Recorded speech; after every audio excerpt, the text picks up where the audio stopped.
معزز ناظرین السلام علیکم۔ میں AQ چنگاری چینل کے اقامت دین شعبے کی جانب سے آپ کو خوش آمدید کہتا ہوں۔ قرآن ایک دائمی معجزہ کے سلسلے کی یہ دوسری ویڈیو ہے۔ اس سے قبل کی ویڈیو میں ہم نے وہ پس منظر بیان کیا جس کا جاننا ان عددی ضابطوں سے دلچسپی رکھنے والے حضرات کے لیے بہت ضروری ہے۔ آگے بڑھنے سے قبل خلاصے کے طور پر اسی پس منظر کو پھر سے نگاہوں کے سامنے رکھ لیتے ہیں۔ 1974 میں پہلی دفعہ ایک شخص ڈاکٹر خلیفہ رشاد نے دنیا کے سامنے ایک کتاب پیش کی جس میں اس نے ایسے اعداد و شمار پیش کیے جن سے قرآن کا دائمی معجزہ ہونا ثابت ہوتا تھا۔ پھر خلیفہ رشاد کو قتل کر دیا گیا۔ ان کے نام سے جھوٹ اور سچ پر مبنی غلط قسم کے اعداد و شمار دنیا میں پھیلا دیے گئے اور اب تک پھیلائے جا رہے ہیں۔ نتیجے کے طور پر مسلمانوں کے مستند اداروں کا اعتبار ہی عددی ضابطوں سے اٹھ سا گیا اور یہ چیز گویا گمنامیوں کے پردے میں چلی گئی۔ ہم نے قرآن کے اصل اعداد و شمار پر نظر ڈالی تو پتہ چلا کہ خلیفہ رشاد کا قتل اور ان کے نام سے غلط قسم کے اعداد و شمار پھیلانے والا اور کوئی نہیں بلکہ وہی اسلام و قرآن دشمن عالمی دجالی لابی ہے جس نے دنیا کے ملکوں کو اپنا غلام بنایا ہوا ہے۔ بہرحال ہم نے ہزاروں اور لاکھوں کی تعداد میں پھیلے ہوئے قرآنی عددی ضابطوں میں سے چند اور چیدہ ضابطے آپ کے سامنے پیش کر کے آپ سے تعاون کی اپیل کی ہے کہ ہمارے نبی صلی اللہ علیہ وسلم کے اس معجزے کو جو کہ تاریخ انسانی کا سب سے بڑا معجزہ ہے اور جو دائمی معجزہ ہے اسے دنیا کے سامنے پوری قوت سے پیش کرنے میں ہمارا ساتھ دیں۔ نیز اس وقت جو خلیفہ رشاد کے نام سے یا ان کے ڈیٹا کی بنیاد پر جو بھی اعداد و شمار پھیلائے جا رہے ہیں ان سے بھی دنیا کو آگاہ کر دینا ضروری ہے کہ اس دجل اور فریب کا شکار نہ ہو۔ ہمارے چینل سے منسلک رہیے۔ ہم نے آپ کو وہ اعداد و شمار پیش کیے جن سے نہ صرف قرآن کا معجزہ ہونا بھی ثابت ہوتا ہے بلکہ وہ اعداد و شمار اتنے سادہ اور آسان بھی ہوں گے کہ کوئی معمولی سی سمجھ بوجھ اور علم رکھنے والا بھی ان اعداد و شمار کی خود بھی تصدیق کر کے اطمینان حاصل کر سکتا ہے۔ معزز ناظرین، جیسا کہ ہم نے کہا کہ قرآن میں 19 سے تعلق رکھتے ہوئے ہزاروں نہیں بلکہ ممکنہ طور سے لاکھوں بلکہ کروڑوں عددی حقیقتیں اور ضابطے موجود ہیں جن سب کو پیش کرتے رہنے سے کہیں بہتر یہ کہ ان میں سے چند اہم اور چیدہ عددی ضابطوں کو پیش کیا جائے۔ اس کے بعد کوئی ایسی عددی شہادت اور ثبوت بھی سامنے رکھ دیا جائے جو امکانات کی ریاضی کے تحت بھی اس حقیقت پر مہر لگا کر رکھ دے کہ ہاں واقعی یہ قرآن ایک دائمی معجزہ ہے اور امکانات کی ریاضی بھی یہی کہتی ہے، اور یہی ہم نے کرنے کی کوشش بھی کی۔ ہم ابتدا عربی کے ان 28 حروف کے بارے میں آپ کو معلومات دیتے ہوئے کرتے ہیں جن حروف کے استعمال سے ہی پورا قرآن لکھا ہوا ہے۔ عربی زبان میں کل 28 حروف ہوتے ہیں۔ ہر حرف کی ایک قیمت ہوتی ہے اور اسی قیمت کے اعتبار سے ان کی ترتیب بنتی ہے۔ ان حروف کی ترتیب اور عددی قیمت کچھ یوں ہوتی ہے: ابجد، حوض، حتی، کلمن، صعفس، قرشت، سخص، ززق۔ ان میں سے الف کی عددی قیمت 1 ہے، بے کی 2، جیم کی 3، یوں 1 سے بڑھتی ہوئی یہ تک پہنچ جاتی ہیں جس کی عددی قیمت 10 ہے۔ اس کے بعد عددی قیمت میں 10 کا اضافہ ہونا شروع ہو جاتا ہے۔ یہ کے بعد کاف ہے جس کی عددی قیمت 20 ہے، پھر لام کی 30، میم کی 40، نون کی 50، یوں ہوتے ہوتے صاد کی 90 اور قاف کی 100۔ اس کے بعد عددی قیمت میں 100 کا اضافہ ہونا شروع ہو جاتا ہے۔ قاف کی 100 ہوتے، رے کی 200، شین کی 300، تے کی 400، یوں ہوتے ہوتے زوئے کی 900 اور غین کی 1000۔ اگر آپ مسلمان ہیں تو غالباً آپ نے سن رکھا ہوگا کہ پہلی آیت بسم اللہ الرحمن الرحیم کی عددی قیمت 786 ہے۔ یہ قیمت دراصل اس آیت کے 19 حروف کی عددی قیمتوں کا مجموعہ ہے جسے درجہ بالا تفصیل کی مدد سے آپ بھی تخمین کر سکتے ہیں۔ جس طرح بنیادی اعداد 10 ہیں ویسے ہی قرآن کے بنیادی حروف 28 ہیں۔ جیسے بڑے سے بڑا عدد بھی 10 بنیادی شکلوں 1 2 3 4 5 6 7 8 9 0 سے مل کر ہی بنتا ہے، ویسے ہی انہی 28 حروف کی مختلف شکلوں سے قرآن کی آیتیں لکھی ہوئی ہیں۔ حروف سے مل کر الفاظ بنتے ہیں، الفاظ سے مل کر آیتیں، اور آیتوں کے مجموعے سے صورتیں بنی ہوتی ہیں۔ سورہ مدثر کی ابتدائی 2 آیات۔ ہم سورہ مدثر کی ابتدائی 2 آیات کی جانب آپ کی توجہ مبذول کرانا چاہیں گے جس میں واضح طور سے اس معجزے کے عیاں ہونے کے وقت کی بابت نشاندہی محسوس کی جا سکتی۔ اسی صورت میں عدد 19 کا تذکرہ ہے اور کہا گیا ہے کہ اسی 19 کے عدد کی وجہ سے اہل کتاب کو یقین آ جائے گا کہ واقعی قرآن اللہ کی ہی کتاب ہے۔ غور کیجئے، 19 کے عددی ضابطے کی حقیقت صدیوں تک ڈھکی چھپی رہی، یعنی کورڈ تھی۔ سورہ مدثر میں 19 کے عدد کا تذکرہ ہے اور یہ قرآن کی 74ویں سورت ہے۔ اس طرح 1974 کا عدد حاصل ہوتا ہے، اور جیسا کہ ہم نے کہا کہ 1974 میں ہی پہلی دفعہ یہ ڈھکی ہوئی حقیقت بے نقاب ہو کر دنیا کے سامنے آنا شروع ہوئی، گویا صدیوں سے کورڈ چھپی ہوئی ایک حقیقت انسان پر آشکار ہوئی۔ سورہ مدثر کی ابتدائی 2 آیات ملاحظہ کیجیے۔ یا ایھا المدثر قم فانذر، اے اوڑھ لپیٹ کر سونے والے، اٹھو اور آگاہ کر دو۔ او کورڈ، ارائز اینڈ وارن۔ ایسا محسوس ہوتا ہے کہ عیسائیوں کے کیلنڈر کے لحاظ سے 1974 کا سال اس عددی ضابطے کے عیاں ہونے کا مقرر تھا۔ یا ایھا المدثر قم فانذر، یہ وہ 19 الفاظ ہیں جو آپ دیکھ سکتے ہیں۔ ان دونوں آیات میں حروف کی مجموعی تعداد وہی 19 ہے۔ یہ دونوں آیات واضح طور سے کسی ڈھکی چھپی چیز، کورڈ چیز کے آگاہ کر دیے جانے کے بابت اشارہ دیتی ہوئی دکھائی دیتی ہیں۔ جیسا کہ ہم نے کہا کہ 19 کے عدد کا تذکرہ 74ویں سورت میں کیا گیا ہے، جس سے 1974 کا عدد حاصل ہوتا ہے۔ پھر 1974 ہی میں پہلی دفعہ یہ مخفی حقیقت آشکار ہونا شروع ہوئی۔ لیکن ہمارے لیے سب سے حیرت انگیز بات یہ ہے کہ سورہ مدثر کی ان ابتدائی 2 آیات کے 19 حروف کی مجموعی عددی قیمت بھی 1974 ہی بن رہی۔ کوئی اسے لاکھ اتفاق کی کارستانی قرار دے، لیکن کم از کم ہمارا دل اسے اتفاق کے طور پر تسلیم نہیں کرتا۔ کیا محمد صلی اللہ علیہ وسلم کو کوئی مستند معجزہ عطا ہوا؟ یہودی اور عیسائی عام طور سے جس بنیاد پر محمد صلی اللہ علیہ وسلم کی نبوت کا انکار کرتے ہیں وہ یہ ہے کہ محمد صلی اللہ علیہ وسلم کو ایسا کوئی مستند معجزہ عطا نہیں ہوا تھا جس پائے کہ معجزے موسیٰ علیہ السلام اور عیسیٰ علیہ السلام کو عطا کیے گئے تھے، کیونکہ معجزہ ہی وہ کسوٹی ہے جس سے یقین ہوتا ہے کہ واقعی یہ شخص اللہ کا منتخب کردہ ہی ہے۔ معجزے کا مطالبہ محمد صلی اللہ علیہ وسلم سے بھی کیا گیا، لیکن آپ صلی اللہ علیہ وسلم کا عام طور سے ایک ہی جواب ہوتا تھا کہ ہر نبی کا ایک معجزہ تھا اور میرا معجزہ قرآن۔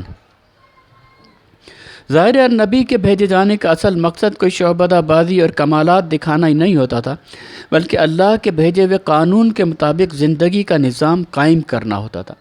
معجزہ اس سلسلے میں مددگار کی حیثیت رکھتا تھا تاکہ لوگ یقین کر لیں کہ ہاں یہ شخص واقعی اللہ کا نمائندہ ہے، اور پھر اس بات پر کمر بستہ ہو جائیں کہ اب نظام زندگی اسی اللہ کے بھیجے ہوئے نمائندے پر اللہ کے نازل کردہ قانون کے مطابق قائم ہوگا، تاکہ اصل مقصد حاصل ہو سکے اور انسانوں کو اس عظیم ظلم اجتماعی سے نجات مل سکے جو کہ اللہ کے نظام اسلام کو چھوڑ کر کسی بھی اور نظام کے قائم کرنے سے مسلط ہو جاتا ہے۔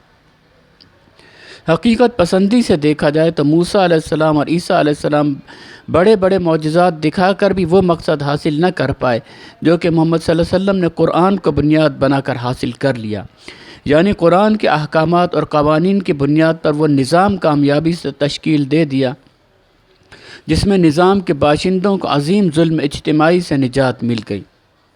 معجزہ دراصل کیا ہوتا ہے؟ جو عاجز کر کے رکھتے، اللہ کی ایک بڑی اور واضح نشانی، لیکن قرآن کے بقول انسان بہت بڑا جھگڑالو ثابت ہوا ہے۔ موسیٰ علیہ السلام و عیسیٰ علیہ السلام یا محمد صلی اللہ علیہ وسلم، ان سب میں کوئی مقابلہ درپیش نہ تھا۔ تینوں کو ایک ہی اللہ نے نبی منتخب کیا، باری باری بھیجا، اور جھٹلانے والوں کا رویہ تینوں کے ساتھ کم و بیش ایک جیسا ہی رہا۔ تینوں کو ساحر اور جھوٹا گردانا گیا۔ تمام انبیاء علیہ السلام ایک اللہ کا ایک ہی دین لے کر آتے رہے۔ سوال یہ پیدا ہوتا ہے کہ کیا موسیٰ علیہ السلام کے بڑے بڑے معجزات بھی فرعون کو اور اس کے حواریوں کو قائل کر سکے؟ کیا عیسیٰ علیہ السلام کے بڑے بڑے معجزات ان کے وقت کے متکبرین کو مطمئن کر سکے؟ جھگڑالو انسان نے دونوں کو ساحر اور جادوگر قرار دے دیا، اور یہی جادوگری کا طعنہ محمد صلی اللہ علیہ وسلم کو بھی پڑتا رہا، کیونکہ مخالفین کے بقول قرآن میں ایک عجیب سا سحر تھا۔ قرآن کا معاملہ بھی حیات کے خلیوں اور ذرے ذرے میں ایک علیم اور قدیر اللہ کی نشانیوں سے بہت ملتا جلتا ہے۔ قرآن کا تو ایک ایک جملہ ہی نشانی آیت کہلاتا ہے۔ اللہ کو ماننے والے تو مور کے پر، تتری کے سراپے اور سمندر کی رنگ برنگی مچھلی کو دیکھ کر برسا برس سے مانتے چلے ہی آ رہے تھے، لیکن ضدی منکرین مادے اور حیات کی مزید کھوج میں اس امید میں لگے رہے کہ شاید وہ اللہ کا نہ ہونا ثابت کر دیں گے۔ تاہم ہوا ان کی خواہش کے بالکل برعکس، کیونکہ حیاتی خلیوں، زمین کی پرتوں، ڈی این اے وغیرہ کی دریافت نے تو اللہ کی نشانیوں کو مزید کھول کر واضح کر دیا۔ کچھ ایسا ہی معاملہ قرآن کے انکار کی صورت میں بھی سامنے آیا۔ پورے قرآن کو کمپیوٹر میں فیڈ کیا گیا اس امید پر کہ کوئی ایسا ثبوت سامنے آ جائے جس سے قرآن کا انسانی تصنیف ہونا یا غیر محفوظ ہونا ثابت ہو سکے، لیکن نتیجے یہاں بھی مختلف نکلتے ہی گئے۔ محققین نے 19 کے عدد اور حروف مقطعات کو بنیاد بناتے ہوئے قرآن کی صورتوں اور آیتوں کا مطالعہ کیا تو کئی حیرت انگیز نتائج سامنے آئے۔ صاف پتہ چلا کہ قرآن کسی انسان کا کلام نہیں، لیکن افسوس کہ اس سلسلے میں آج جو کچھ دنیا کو دکھایا جا رہا ہے وہ اصل حقیقت نہیں بلکہ سچ اور جھوٹ کا وہ آمیزہ ہے جو ایک انسان کو اللہ کے آخری اور محفوظ کلام سے دور رکھنے اور مزید دور لے جانے کی سازش۔ قرآن اور واحد پہلا کی اہمیت۔ اولین چیز جس سے کسی سلسلے کا آغاز ہو اس کی اہمیت ایک مسلمہ حقیقت ہے۔ قرآن میں بھی اس کو محسوس کیا جا سکتا ہے۔ گنتی کی ابتدا 1 سے ہوتی ہے جو کہ عربی میں واحد کہلاتا ہے۔ لفظ واحد کی عددی قیمت واو الف ہے اور دال 6 جمع 1 جمع 8 جمع 4 19 بنتی ہے۔ قرآن کی پہلی سورت سورہ فاتحہ ہے جس کو دیگر سورتوں میں خصوصی اور ممتاز مقام حاصل ہے۔ قرآن کی پہلی آیت بسم اللہ الرحمن الرحیم ہے۔ اس آیت کو بھی دیگر تمام آیتوں میں ایک ممتاز اور خصوصی مقام حاصل ہے۔ قرآن کا پہلا حرف بے ہے اور آگے ہم نے جائزہ لیا ہے کہ کیوں حرف بے ہی قرآن کے پہلے حرف کے لیے سب سے موزوں حرف بنتا ہے۔ قرآن کے بارے میں ہم جانتے ہیں کہ حروف سے مل کر الفاظ بنتے ہیں، الفاظ سے مل کر آیتیں بنتی ہیں، آیتوں سے مل کر صورتیں بنتی ہیں۔ اس طرح سے کل 114 صورتیں جو قرآن کو مکمل شکل دیتی ہیں۔ اگر ہمیں کسی بھی مخصوص آیت کے متعلق بات کرنی ہو تو جاننا ناگزیر ہو جاتا ہے کہ کون سی صورت کی کون سی آیت۔ قرآن کی ہر صورت کا اپنا ایک صورت نمبر ہوتا ہے اور اسی طرح ہر صورت کے اندر پائی جانے والی ہر آیت کا بھی اپنا ایک نمبر ہوتا ہے۔ اس طرح قرآن کی کسی بھی مخصوص آیت کے بارے میں بتانا ہو تو عام طور پر صورت کا نام اور آیت کا نمبر بتایا جاتا ہے۔ مثلا سورۃ الکہف کی 25ویں آیت، صرف اعداد کی زبان میں اس کو اور آسانی سے بیان کیا جا سکتا ہے۔ مثلا 10-24 سے مراد 10ویں سورت کی 24ویں آیت یا 74-30 سے مراد 74ویں سورت کی 30ویں آیت۔ 10-24 کے ذریعے ایک ہی عدد حاصل کیا جائے تو 1024 یا 1024 بنتا ہے۔ اسی طرح 74-30 کے ذریعے ایک ہی عدد حاصل کیا جائے تو 7430 بنتا ہے۔ اسی طرح اگر ایک بیان ہے کہ قرآن کی دوسری سورت کی دوسری آیت کے پہلے لفظ میں 3 حروف ہیں تو اس بیان سے جو ایک ہی عدد حاصل ہوتا ہے وہ 2213 ہے، یعنی سورت نمبر 2 آیت نمبر 2 لفظ نمبر 1 حروف کی تعداد 3 تو 2213۔ عدد حاصل کرنے کے اس طریقے کو کلیدی اہمیت حاصل اور قرآن میں پائے جانے والے کافی عددی ضابطوں کا تعلق بڑی حد تک ایسے ہی اعداد سے بھی ہے۔ 14 حروف مقطعات کا انتخاب۔ عربی زبان کے کل 28 حروف تہجی میں سے بالکل آدھے یعنی 14 ایسے حروف ہیں جنہیں اللہ نے حروف مقطعات کے طور پر قرآن میں استعمال کیا ہے۔ تمام 28 حروف اور ان میں سے 14 مقطعات اور 14 غیر مقطعات کچھ اس طرح سے ہیں۔ ابجد، حوس، حتی، کلمن، صافس، قرشت، سخت، ززق، یہ وہ 14 حروف ہیں اور ان میں سے جو مقطعات کے طور پر استعمال ہوئے الف، چھوٹا ہے، توئے، یہ، کاف، لام، میم، نون، سین، عین اور صاد، قاف اور را، جبکہ جو باقی 14 بچ جاتے ہیں یعنی بے، جیم، دال، واو، زے، فے، شین، تے، سے، خے، زال، زواد، زوئے، غین، یہ مقطعات کے طور پر استعمال نہیں، اس لیے حروف غیر مقطعات۔ اس طرح حروف کی 2 بنیادی اقسام، ایک مقطعات اور دوسرے غیر مقطعات۔ جو 14 حروف قرآن میں مقطعات کے طور پر استعمال ہوئے ان کو استعمال کرتے ہوئے 14 ہی کل مختلف قسم کے حروف مقطعات قرآن میں استعمال ہوئے، جیسے الف لام میم وغیرہ، ان کی تفصیل درج ذیل ہے۔ الف لام میم جو سورہ بقرہ، آل عمران، الرعد، العنکبوت، الروم، لقمان، سجدہ میں استعمال ہوا ہے، آپ دیکھ سکتے ہیں۔ الف لام میم صاد سورہ اعراف میں، الف لام را سورہ یونس، ہود، یوسف، ابراہیم اور حجر میں، الف لام میم را سورہ رعد میں، کاف، ہا یا عین صاد، یہ سب سے بڑے حروف مقطعات ہیں جو کہ سورہ مریم میں نازل ہوئے اور یہ قرآن کی 19ویں سورت میں سب سے بڑے حروف مقطعات کاف، ہا یا عین صاد استعمال ہوئے ہیں۔ طٰہٰ سورہ طٰہٰ میں استعمال ہوا ہے، طاسین میم سورہ شعراء اور قصص میں، طاسین سورہ نمل میں، یاسین سورہ یاسین میں، صاد سورہ صاد میں، حامیم سورہ مومن، حامیم اور سجدہ سورہ شورى، زخرف، دخان، جاسیہ اور احقاف میں، عین سین قاف سورہ شورى میں۔ سورہ شورى وہ واحد صورت ہے جس کے اندر 2 حروف مقطعات کی آیتیں استعمال ہوئی ہیں، پہلی حامیم، دوسری عین سین قاف۔ قاف سورہ قاف میں استعمال ہوا ہے، اور آخری حرف مقطع نون جو کہ سورۃ القلم میں نازل ہوا ہے۔ کل 28 حروف میں سے جس طرح بالکل آدھے یعنی 14 حروف مقطعات کے طور پر استعمال ہوئے ہیں، ان 14 حروف میں سے بھی آدھے یعنی 7 ترتیب کے لحاظ سے طاق سے تعلق رکھتے ہیں، اور بقیہ 7 کا تعلق جفت سے، جس کی تفصیل کچھ اس طرح سے۔ طاق کے اندر الف ہے، توئے، کاف، میم، سین اور قاف جن کے نمبر 1، 5، 9، 11، 13، 15 اور 19 ہیں، جبکہ جفت میں ہے، یہ، لام، نون، عین، صاد اور را جو 8، 10، 12، 14، 16، 18 اور 20۔ منفرد حروف مقطعات۔ قرآن میں نون، قاف اور صاد یہی وہ 3 حروف مقطعات ایسے منفرد نظر آتے ہیں جو کہ بالکل اکیلے حرف مقطع کے طور پر استعمال ہوئے ہیں۔ دیگر 11 حروف ایک گروپ ہی کی شکل میں استعمال ہوئے ہیں۔ حرف مقطع نون اس لحاظ سے سب سے زیادہ منفرد ہے کہ یہ واحد حرف جو سب سے الگ اور اکیلا اور کسی گروپ میں شامل ہو کر نہیں آیا۔ پھر نزولی ترتیب کے لحاظ سے دیکھا جائے تو پہلا نازل ہونے والا حرف مقطع بھی نون ہی، جبکہ قرآن کی ترتیب کے لحاظ سے دیکھا جائے تو آخری حرف مقطع بھی نون نظر آتا ہے۔ آئیے اس حرف پر ایک نظر ڈالتے ہیں۔ واضح رہے کہ حروف کی ترتیب میں نون 14واں حرف ہے۔ اب سورہ قلم سے پہلے لکھا ہوا دیکھیں کہ نون اس طرح لکھا ہوگا کہ اوپر ایک مد لگا ہوا ہے، لیکن جب اس کو پڑھیں گے تو نون پڑھا جائے گا، نون، وا اور نون، نون۔ نون 14واں حرف ہے، اور 14 اور 14 سے مراد ہو سکتی ہے کہ 14 حروف مقطعات ہیں، یعنی الف ہے، تو، یہ، کاف، لام، میم، نون، سین، عین، صاد، قاف، رے، اور 14 غیر مقطعات۔ اسی طریقے سے نون کا ترتیب میں 14واں نمبر ہے، اور جن سے 14 ہی مختلف قسم کے حروف مقطعات بنے، یعنی الف لام میم را، الف لام میم صاد، الف لام را سے لے کر قاف اور نون تک۔ قرآن میں حروف مقطعات کی ترتیب میں بھی نون کا 14واں حرف۔ ایسا محسوس ہوتا ہے کہ پہلے نازل ہونے والے حرف مقطع میں ہی آئندہ نازل ہونے والے حروف مقطعات کے بارے میں بھی بتا دیا گیا ہو کہ کل 28 حروف میں سے 14 حروف مقطعات کے طور پر استعمال ہوں گے، اور 14 ہی حروف مقطعات کے طور پر استعمال نہیں ہوں گے۔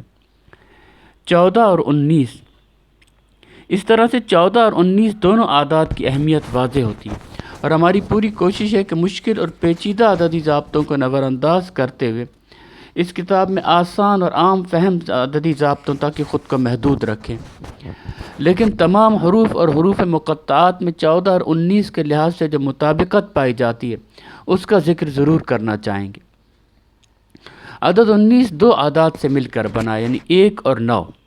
اگر تمام حروف کی ترتیب میں پہلے حرف پر نظر ڈالی جائے تو الف ہے، اور 9واں حرف تو ہے، یعنی تمام حروف کی ترتیب میں ان دونوں حرف سے 19 حاصل ہوتے، جبکہ انہی دونوں حروف کا یعنی الف اور توئے کے مقطعات کی ترتیب میں دیکھا جائے تو الف پہلا حرف ہے اور توئے چوتھا، جن سے عدد 14 حاصل ہوتا ہے۔ اسی طرح مقطعات میں پہلا حرف الف ہے اور 9واں حرف نون ہے، اور ہم دیکھ ہی چکے ہیں کہ تمام حروف کی ترتیب میں نون کا نمبر 14واں ہے۔ کسی بھی مسلمان کے لیے اگر سب سے قیمتی لفظ اگر کوئی ہے تو وہ لفظ اللہ ہے۔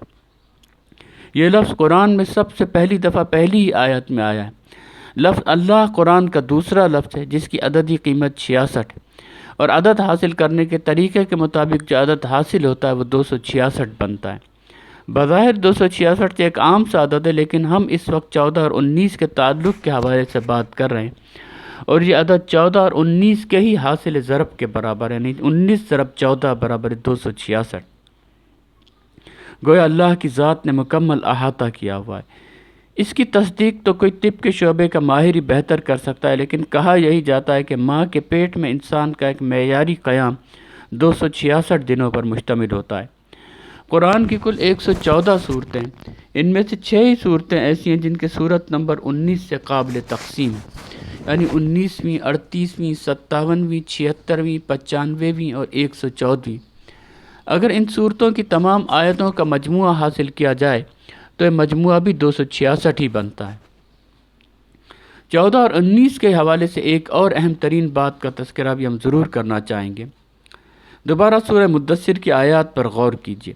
19 کارکن اس جہنم پر مقرر ہیں۔ ہم نے دوزخ کے کارکن فرشتے بنائے ہیں اور ان کی تعداد 19 کو کافروں کے لیے فتنہ بنا دیا ہے، تاکہ اہل کتاب کو یقین آ جائے اور ایمان لانے والوں کا ایمان اور بڑھے، اور اہل کتاب اور مومنین کسی شک میں نہ رہیں، اور دل کے بیمار اور کفار یہ کہیں کہ بھلا اللہ کا اس عجیب بات سے کیا مطلب ہو سکتا ہے۔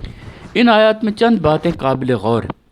کافروں کے لیے فتنہ، اہل کتاب کو یقین آ جائے، ایمان والوں کا ایمان اور بڑھے، اور منافقین یہ کہیں کہ اللہ کا بھلا اس عجیب بات سے کیا تعلق ہو سکتا ہے۔ معزز ناظرین، تقریباً ہر شخص یہ بات جانتا ہے کہ مسلمانوں کے کیلنڈر اور اہل کتاب کے کیلنڈر میں فرق ہے۔ جو صدی اہل کتاب کے لیے 19ویں صدی تھی، اسی میں مسلمانوں کی 14ویں صدی کا آغاز ہوا، یعنی وہی 14 اور 19 کا سنگم، اور ایمان والے اور اہل کتاب۔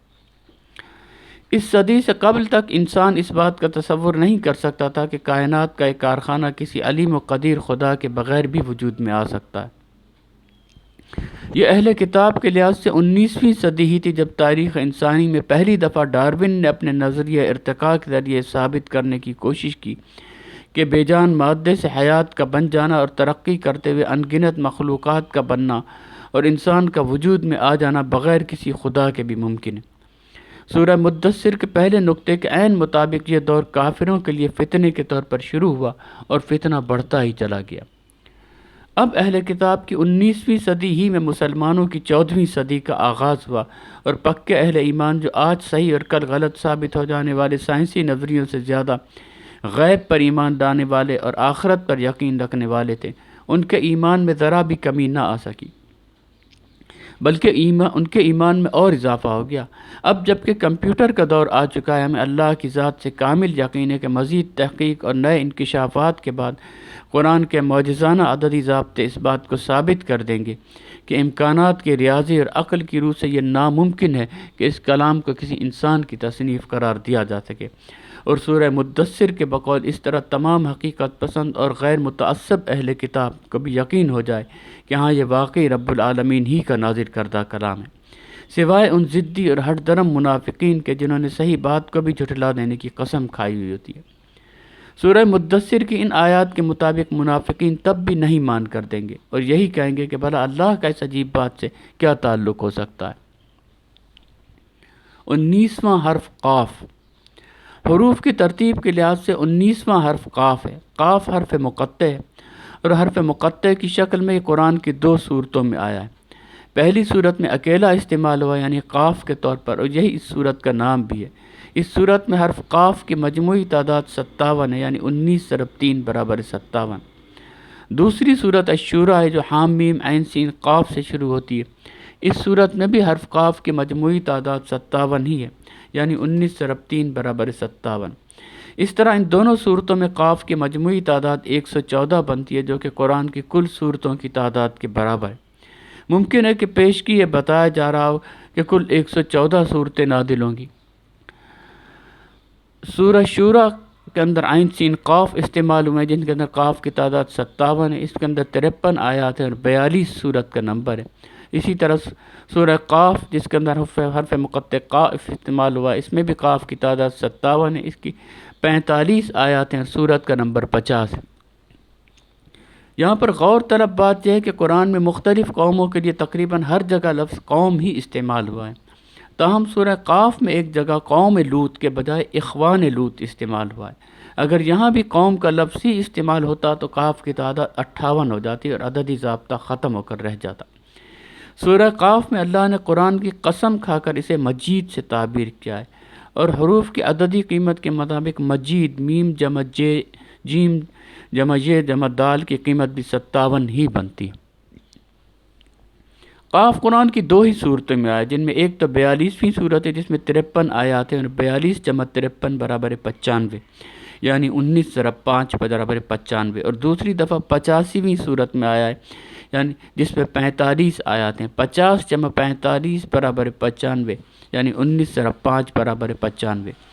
اس میں قرآن کی صورتوں اور آیات کے بالکل صحیح ترتیب سے ہونے کی جانب اشارہ ملتا ہے۔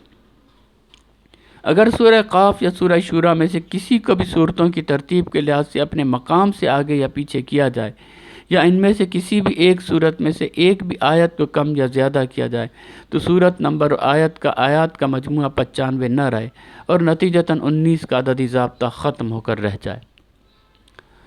حرف مقطع صاد۔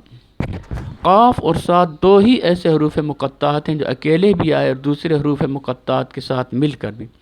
جس طرح محمد صلی اللہ علیہ وسلم شروع میں بالکل اکیلے تھے تو ویسے ہی نون اکیلا ہی نازل ہوا، اس کے بعد 1 سے 2 ہوئے اور قاف 2 صورتوں میں نازل ہوا، سلسلہ ذرا اور آگے بڑھا اور صاد قرآن کی 3 صورتوں میں آیا ہے۔ اس کے بعد کے تمام حروف مقطعات ایک گروہ اور گروپ کی ہی شکل میں نازل ہوئے۔ الف لام میم صاد کاف ہا یا عین صاد اور صاد، یہ 3 حروف مقطعات استعمال ہوئے ہیں سورۃ الاعراف، سورہ مریم اور سورہ صاد میں۔ ان میں صاد کی تعداد بالترتیب 97، 26 اور 29 ہے، جبکہ سورت نمبر 7، 19 اور 38 ہیں اور ان کے اندر آیتوں کی تعداد 206، 98 اور 88 ہے۔ اس طرح تعداد آیات اور سورت نمبر کا مجموعہ بالترتیب 213، 117 اور 126 بنتا ہے اور اس مجموعے کا مجموعہ 456 بنتا ہے۔ جن 3 صورتوں میں صاد نازل ہوا ان میں صاد کی مجموعی تعداد 152 ہے، یعنی 19 ضرب 8 برابر 152۔ صورت نمبر اور تعداد آیات کا مجموعہ دیکھا جائے تو 456 بنتا ہے، یعنی 19 ضرب 24 برابر 456۔ اس سے بھی بالکل اسی طرح قرآن کی تمام صورتوں کے ایک محفوظ ترتیب میں ہونے کا واضح اشارہ ملتا ہے، جیسا کہ ہم نے حرف مقطع قاف والی صورتوں میں دیکھا تھا۔ یہاں بھی اگر ایک بھی صورت کو آگے یا پیچھے کیا جائے یا ایک آیت بھی کم یا زیادہ کی جائے تو مجموعہ 456 نہ رہے اور 19 کا عددی ضابطہ ختم ہو کر رہ جائے۔ پہلا اور نواں عدد 19 2 بنیادی اعداد سے مل کر بنا، یعنی 1 اور 9، ابتدا اور انتہا، اول اور آخر۔ معزز ناظرین، اب وقت اجازت نہیں دے رہا، یہیں پر ہم مجبور ہیں کہ قرآن ایک دائمی معجزہ کے سلسلے کی اپنی دوسری ویڈیو کا اختتام کریں۔ ہماری کوشش ہے کہ جلد ہی آپ کی خدمت میں اس سلسلے کی آخری 1 یا 2 ویڈیوز بھی پیش کر دیں۔ اب تک کے اعداد و شمار سے آپ کو یقیناً بڑی حد تک اندازہ ہو رہا ہوگا کہ قرآن کے اعداد و شمار پر ایک زبردست تحقیق کی ضرورت ہے، اور عدد 19 کے لحاظ سے اس قرآن میں مربوط قسم کی کئی حقیقتیں موجود ہیں۔ اگلی ویڈیوز میں ہم انشاءاللہ چند دیگر حقائق کے علاوہ خاص طور سے صرف بسم اللہ الرحمن الرحیم کے حروف و الفاظ پر مبنی ایک ٹیبل پیش کریں گے اور امکانات کی رعایت کے تحت جائزہ لیں گے کہ صرف مختصر سی آیت بسم اللہ الرحمن الرحیم ہی اپنے اسٹرکچر کے لحاظ سے جس طرح 19 کے عددی ضابطے کے مطابق ہے وہ یقیناً ایک ثبوت ہے، ایک دائمی معجزہ ہے۔ ہم دیکھیں گے صرف اس کا امکان کیا ظاہر کرتا ہے، آیا وہ اسٹرکچر کسی طور بھی اتفاق کی کارستانی قرار دیا جا سکتا ہے یا نہیں، وہ علیم و قدیر اللہ کے ترتیب شدہ ہے۔ وما علینا الا البلاغ المبین۔